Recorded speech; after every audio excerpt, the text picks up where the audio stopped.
Mga bata, pwede nang ikulong? Dad, pinapropose ni Senator Robin Padilla na dapat daw ibaba ang age of criminality from 15 to 10 years old. Meaning kung 10 years old and above at may ginawa silang krimen, pwede na silang ikulong. Sa tingin mo ba, Dad, ito ba ang tamang solusyon para ba mabawasan ang krimen sa mga kabataan ngayon? Ngayon, kung ihahambing natin kasi yan sa Estados Unidos, sa Amerika, no, ano ba yung mga age of criminality nila, no, yung sinasabi nga nila, mga juvenile delinquents, no? Sa national nila, federal nila, meron silang 18 years of age, no, and below. Pero may mga ibang states, yung mga ibang states nila, may mga state law sila na kahit na mga 15 or 12 years old, minsan pwede na rin, no? So yun ang mga patakaran sa Estados Unidos. Pero sa ating bayan, meron kasi tayong Republic Act 9344, no, na naamyendahan, naging Republic Act 10630, na yan naman ay nagsasabi na 15 years old and below ang hindi pwedeng bigyan ng criminal jurisprudence o judgment, no? So yan yung mga sitwasyon ngayon. Kung sinasabi natin ibababa natin from 15 to 10, siguro baka ito'y medyo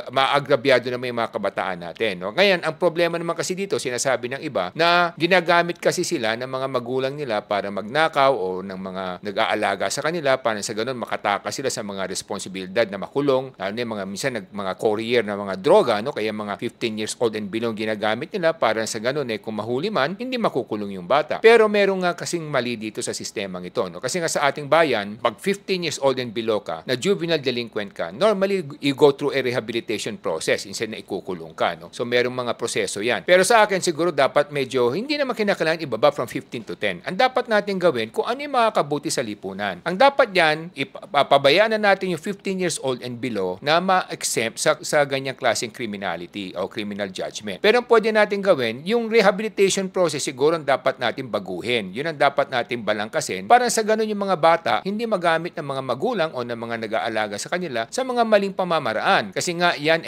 nakakasira talaga sa kanilang kinabukasan at sa ating lipunan. Ano mga pwedeng gawin? Dapat yung rehabilitation process natin na paigtingin natin, no? Ang local government sa DSWD dapat magkapit-bisig sila para sa ganun meron silang talagang rehabilitation facility na maihiwalay muna sa magulang yung mga bata para at the same time mabigyan ng tamang indoctrination o training o enlightenment yung mga bata. Yung mga magulang naman, meron din mga kasabihan na minsan pagka ganun yung mga magulang dapat kasuhan na rin. So dapat bigyan natin ng first warning kasi maaring talaga nagkamali lang yung bata. Pero pag nag-ulit yan ng pangalawa at pangatlo, talagang dapat parusahan na rin yung mga magulang, kasuhan na rin yung mga magulang, at the same time yung mga bata ihiwalay muna para ma-rehabilitate, no? Katulad yan yung mga ibang mga orphanages, makikita natin maganda yung mga training nila dahil mga madre nagtuturo sa mga bata at napapalaki nila mga tama ang values at virtues yung mga bata, no? Kasi nga napakahalaga din ng edukasyon. Pag kulang sa edukasyon ng mga magulang at kulang sa edukasyon yung mga bata, nalululong sila sa mga maling landas. Yun ang dapat natin balangkasin, hindi na kinakailangan amyendahan yung mga batas na ibababa pa natin yung criminal judgment na mahatulan yung mga bata ng maging criminal kung below 15 gawing 10, no? Dapat yan ang gawin natin, yung implementing rules na lang and guidelines, ang dapat nating baguhin para sa ganun maging ugma ito sa ikabubuti ng kabataan at the same time ng ating lipunan. Kayo ba? Sa tingin nyo ba or payag ba kayo na dapat ibaba ang age of criminality from 15 to 10 years old? Comment and